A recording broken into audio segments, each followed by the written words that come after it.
What is site map?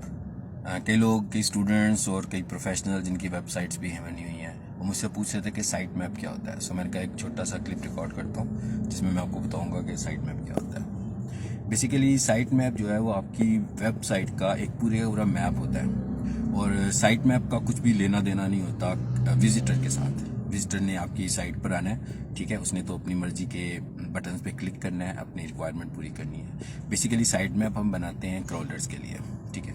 सो जो understand करते हैं कि क्रॉलर्स क्या होते हैं, और ये स्पेशली लेक्चर उन्हीं के लिए, ये बात उन्हीं को मैं बता रहा हूँ। तो क्रॉलर को हम पहले से आपसे ये समझ लो कि एक डायरेक्शन दे देते हैं, एक डायरेक्टिव दे देते हैं कि ये हमारी वेबसाइट है, ठीक है, ये इसका मैप है। क्योंकि क्रॉलर ने एक स्पेसिफिक क्रॉल बजट लेकर आपकी वेबसाइट पर आना होता है। तो जब उसके पास पूरी आपकी वेब, बिल्कुल इसकी मिसाल ऐसे ही है जैसे कि कोई किसी के घर जाना चाहता है तो वो उसको अपना पोस्टल एड्रेस दे देता है, या फिर वो उसको गूगल मैप पर अपना एड्रेस दे देता है।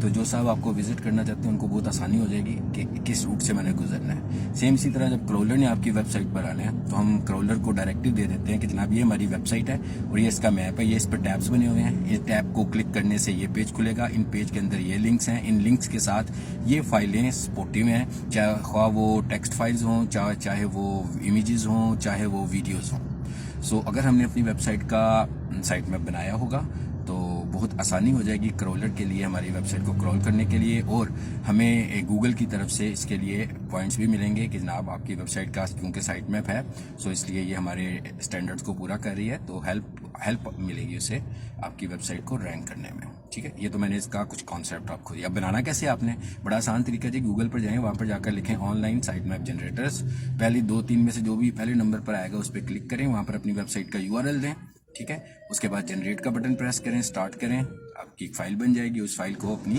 वेबसाइट के मेन रूट पे रखते हैं। ये वाली फाइल HTML फाइल नहीं है, याद रखना है, ये वाली फाइल HTML फाइल नहीं है। इस फाइल का नाम sitemap.xml होना चाहिए। किसी की भी वेबसाइट होगी, किस नाम की भी वेबसाइट होगी, लेकिन इसका जो नाम होगा वो sitemap.xml होगा, और उसके बाद इसको भी आप अपनी वेबसाइट के साथ अपलोड कर देंगे, ठीक है। अगर आप कोडिंग वाली वेबसाइट बना रहे हैं तो इसी तरह करेंगे जैसे मैंने बताया। अगर आपके पास वर्डप्रेस की वेबसाइट है तो उसका बड़ा आसान तरीका होता है, उसके अंदर आपने कोई सा भी प्लगइन यूज़ किया होगा, ठीक है, SEO का, उस SEO के प्लगइन में जाएंगे तो वहाँ पर ये सारी चीज़ें ऑलरेडी हमें बनी बनाई मिल जाएंगी, ठीक है। आई होप कि आपको कॉन्सेप्ट मिल गया होगा कि व्हाट इज़ साइट मैप।